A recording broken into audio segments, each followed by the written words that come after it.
Sway. Sway. Sway. Sway. In the morning. In the morning. In the morning. Shay goes by.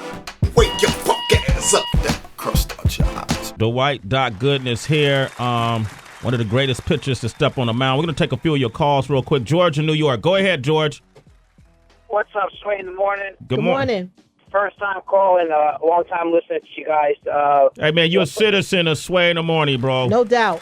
Thank you very much. Thank you very much. I had to call in here, and my man Doc Gooden on the phone. You know, being a 36-year-old, I was 9 years old when this guy made an impact on my life. He was bigger than life itself as a 9-year-old man growing up in Yonkers, New York. But is that true, Doc? That you actually weren't at the parade? Yeah, I actually missed the parade, and it was a very tough thing for me, and I beat myself up over that for years because it's something that you can't redo. It was a situation where obviously I started partying and never made it. My deal was when the game was over that night, it was premeditated that I was actually going to party with drugs and alcohol. So the first call was to my parents to tell them we won the World Series, and the next call was to my dealer, unfortunately. So that night turned into what should have been the highlight of my baseball career, one of the greatest moments of my career, winning the World Series. 3 hours later, it became the worst day of my baseball career. I found myself with about 10 strangers, in the middle of the projects, getting high, partying all night. Hey, hold up. You were doing drugs in the projects? Mm-hmm. I tell you, man, that drug will take you anywhere. That drug become everything. Wow. It's unfortunately. What were you, a Queensbridge, or what projects were you I was at? over in Long Island. Long Island Roosevelt. projects? Yeah. Roosevelt projects. Roosevelt. Right over there, man. It's Yo, but they must have bugged the fuck out when the white Gooden, the day he wins the World Series in the projects. Like, how did people react to that? I mean, at the time they're telling you you're the best, you're this, you're that. Really, I mean, you're not. You're a sick person at that point because look at the situation. You're not out there with your teammates, celebrating.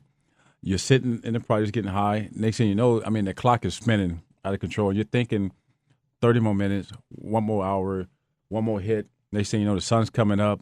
I can imagine what I was looking like at that time or smelling like. And then next thing you know, you're seeing your teammates on TV. The parade's going on, and you're sitting there in the projects watching this. And at that point, you lose your high. Everything goes down, and the depression comes in, the sadness, the guilt, the shame, and every negative thought and you can imagine goes through your mind at that point, and then you drive home, which was horrible, and now you go in your apartment, you pull the shades, and just shut down the rest of the day. What would you say, we fast forward, now you hear like George. By the way, George, thank you for your call, man. I appreciate that, okay?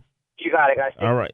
Like George said, you got a lot of kids who looked up to you, who still look up to you. I look up to you to this day because you're here telling a story and you're telling the truth and you're being very transparent about it. And for those who may be going through the same thing, what was it, what was something that you were able to grab onto to help you make that change and finally commit to being clean? I think it came in a situation where you just get tired of that lifestyle and understand that for me to make a change and get better, because, I had been to many rehabs, I've been in jail, been in prison. If I go back out there, the only thing left is the cemetery. Yeah.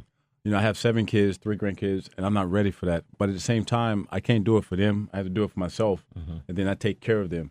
So it's just a point. You get, a point in your life where you just get tired of that lifestyle, and you just say, "I've had enough," and admit to yourself, I am an addict. I'm not an active addict, but I am an addict, and I'm going to be this addict, and understand that it's okay to be that because that's who I am, but I don't have to live it. Yeah, and that's what got me to this point. And then now you're an author, right?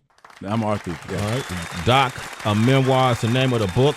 Man, pleasure, man. It's good to meet you in person. It's nice to meet you guys. Thanks for having me. I enjoyed it. Anytime, man. Come back, hang out. Have the B does our sports report. Maybe one day you come hang out and do that with us as well, all right? Definitely. I'd love to. It's Sway in the morning, only on Shade 45.